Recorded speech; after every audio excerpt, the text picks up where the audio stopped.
Olá, meus amigos, que Deus abençoe a todos. Vamos dar continuidade ao estudo que nós estamos fazendo do Evangelho segundo o Espiritismo, dando continuidade então ao capítulo Bem-aventurados aqueles que são brandos e pacíficos. O item de análise é obediência e resignação. Eu vou fazer a leitura do início para introduzir a nossa análise de hoje. A doutrina de Jesus ensina em toda parte a obediência e a resignação, duas virtudes companheiras da doçura, muito ativas, embora os homens as confundam erradamente com a negação do sentimento e da vontade.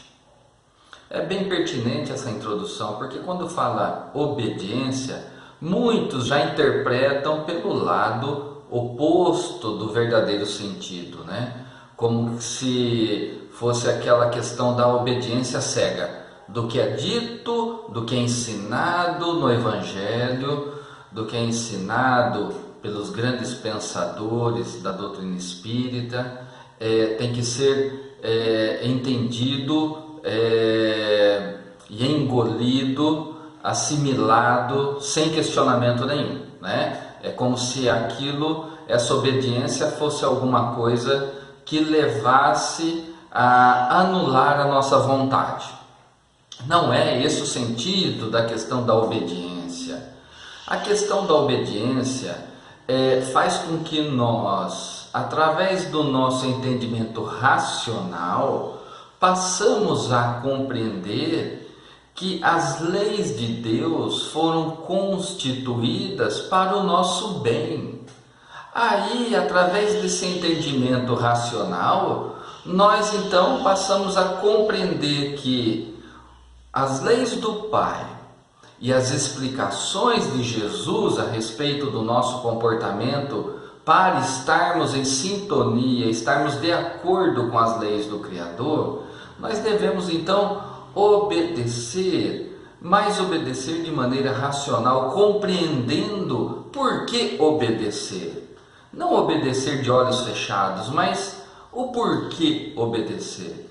E nós aprendemos que Jesus deixa bem claro que o Pai quer o melhor para a gente. E as leis que Ele estabeleceu é para que nós fôssemos estimulados a caminharmos pela estrada que é a melhor para nós e evitar os outros atalhos, os outros caminhos equivocados que muitas vezes nós escolhemos, mas que por intermédio das leis do Pai, por exemplo, a questão da lei de causa e efeito, nós distanciando das leis de amor, das leis de Deus, nós somos acometidos por dores, situações dolorosas, aborrecimentos, e tudo isso nos estimula a retomarmos o caminho correto, entrarmos em sintonia novamente com a vontade de Deus, através do cumprimento das suas leis. Então, a obediência que está aqui no Evangelho, que nós estamos analisando, é simplesmente um aspecto do título que nós estamos estudando.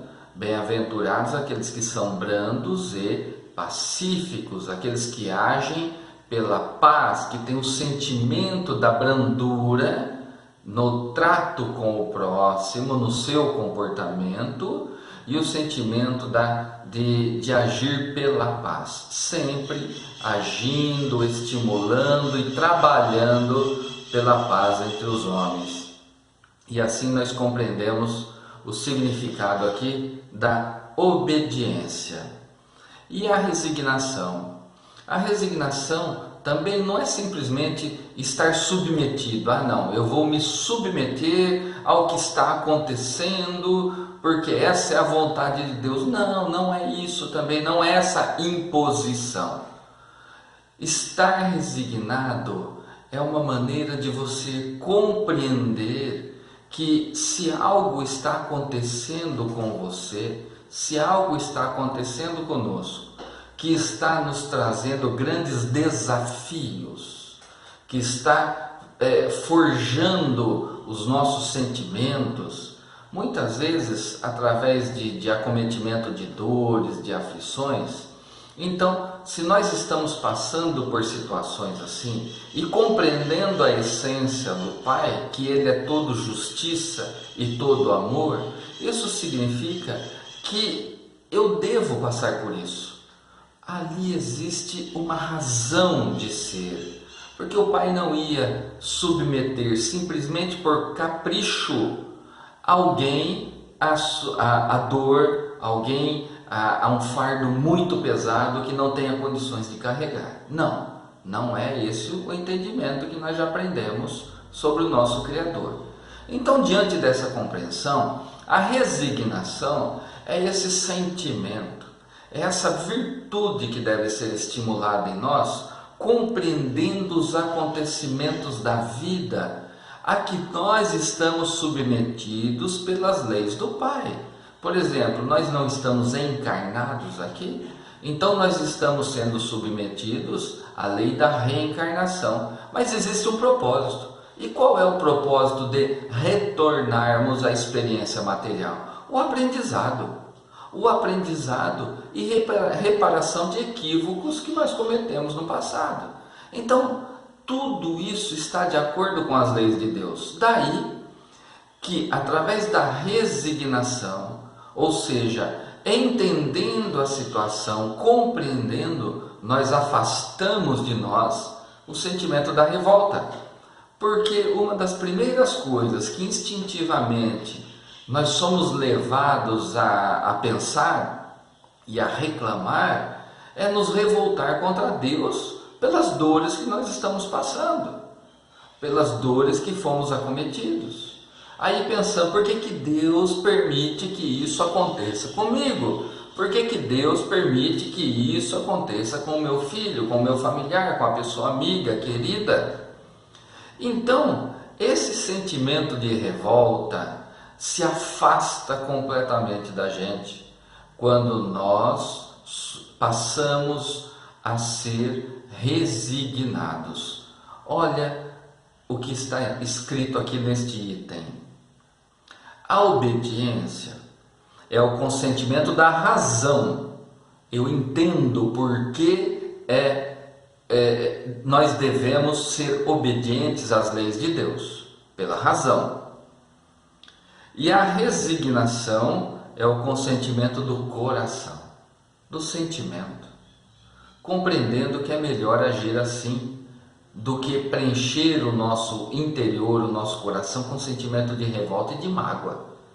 Porque se nós, diante dos desafios da vida, a gente apenas se revolta, emite maus pensamentos, maus sentimentos, um dia lá na frente, nós vamos precisar trabalhar tudo isso novamente. E por que deixar lá para frente se nós podemos trabalhar isso hoje? Já compreendendo hoje, entendendo a minha condição de espírito em evolução e em aprendizado. E se eu compreendo essa realidade, eu compreendo por que os acontecimentos da vida, ou seja, do fato de nós estarmos encarnados aqui, por que esses acontecimentos muitas vezes nos trazem dores. Eu compreendo isso então. Aí eu passo a ser obediente pela razão e resignado pelo sentimento. E tudo se torna muito mais fácil e as soluções dos problemas serão também mais fáceis de serem alcançadas diante dessa nova postura de equilíbrio espiritual. Mas não um equilíbrio sem razão, um equilíbrio pautado pela inteligência, pautado pelo uso da razão, trabalhando o nosso sentimento. Tudo fica muito mais fácil, a vida fica mais leve de ser vivida e de ser compreendida. Outro item, aqui no meio desse texto, que é interessante para a gente fazer uma análise também, uma reflexão. A virtude da vossa geração, está falando para nós, é a atividade intelectual. Nós falamos bastante sobre a razão até agora. Seu vício é a indiferença moral. O que significa isso? Significa que muitos de nós, muitas vezes nós também, pautamos pelo esforço no sentido de estimularmos a inteligência, através do estudo, através das atividades, através do exercício intelectual, buscando a compreensão, a análise, a crítica, muitas vezes sem fundamento. Nós entramos em parafuso de guerras, de diálogo, de pareceres, de conceitos, porque nós estamos nessa fase, na fase do exercício da inteligência por meio da aquisição de conhecimento. O conhecimento está aqui, à nossa disposição, num digitar de teclado, num acesso à internet, nós temos acesso a todo o conhecimento. E nós nos esforçamos nesse sentido, mas tudo tem um limite. Nós não podemos pecar ou errar pelo excesso. É isso que está falando nesse item de análise.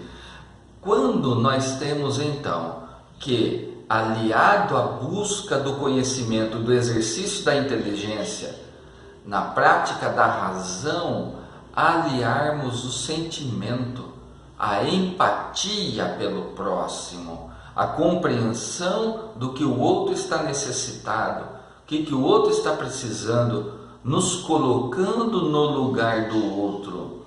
É o que nós chamamos hoje de empatia, né? Nos colocar no lugar do outro para poder ter uma ideia do que o outro está sentindo, do que o outro está passando, do que o outro está necessitando. Nós também podemos acrescentar aí nesse exercício da empatia a compaixão, que antes, lá atrás, era chamado de piedade, mas piedade hoje, de uma maneira mais fácil de ser compreendida, é a compaixão, ou seja, compreender o outro com amor, com bom sentimento. Não passando a mão na cabeça dos erros do outro, não é isso, de forma alguma, isso não deve acontecer nunca, né? Porque cada um é responsável pelos seus atos, e todo ato existe uma consequência, ato bom, consequência boa, ato mal, equivocado, consequência dolorosa, sofrimento. Então, compaixão é compreender o outro, mesmo quando ele erra, mas compreender que é um espírito que também está aqui em estado de evolução e para aprendizado, mas seu ato equivocado deve ser responsabilizado por isso, deve ter consequências, tá certo? É assim que a gente deve entender, tendo compaixão pelo comportamento do outro. Então, nós estamos analisando um capítulo extraordinário do Evangelho segundo o Espiritismo, a brandura e o estado do sentimento de paz, de levar a paz, de trabalhar pela paz no ambiente onde a gente se encontra, bem apropriado para esses momentos de conflito de ideias que nós estamos passando hoje em dia. É um estímulo, é um exercício para nós. Então esse é o recado que foi dado através desse item que nós analisamos. Vamos à oração de encerramento? Mestre amigo, nos abençoe e nos fortaleça, que tenhamos condições de colocar em aprendizado, em prática, tudo aquilo que nós estamos assimilando no estudo do Evangelho. Obrigado, mestre amigo, pela oportunidade que nós possamos viver a nossa jornada, não sendo indiferentes aos acontecimentos da vida, mas que possamos fazer a diferença, trabalhar para melhorar o ambiente onde nós nos encontramos, seja no seio da família, no ambiente de trabalho, no ambiente social, entre os amigos, mas que nós possamos ser úteis, colocando em prática o aprendizado que nós estamos tendo. abençoe a todos nós nesta jornada.